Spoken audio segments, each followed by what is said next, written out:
And so did you do the prayer that I asked you to do? Yes, I did. And did you do it for 5 days? What? Twice a week, twice a day. And so what did you think about it? It was very difficult to do the very first time. It was extremely difficult for me to do. And why?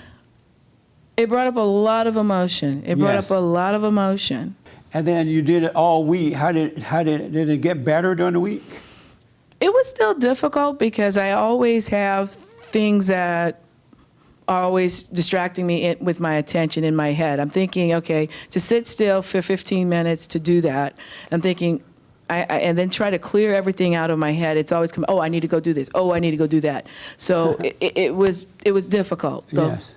You're on track. What I want you to do is realize all these things that is being shown to you while you're sitting in prayer is God allowing you to see what's holding you back in life. They're all there, and it's all dark, and you have not been able to see it. And so by sitting still and knowing God, He's allowing you to see all these different thoughts that you've been living in as one. He's allowing you to see the emotion that comes from hate. I recommend you sit there and go through it so you can die away from it and live. Just sit there, and whatever happens, let it happen, because you're allowing God to take over and rebuke those spirits from you. Because Satan is always trying to distract you from God within.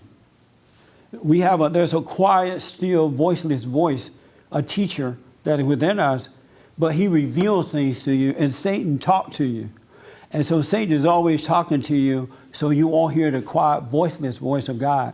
I recommend you sit still and go through that. Okay. All right? And I'm glad you recognize that you don't believe God. There was a guy in the Bible that asked God to help him with his unbelief. And so at least you're not in denial about not believing in Him, right? But sit still. He knows your heart. He knows what you've gone through, and He understands what it takes to bring you to Him.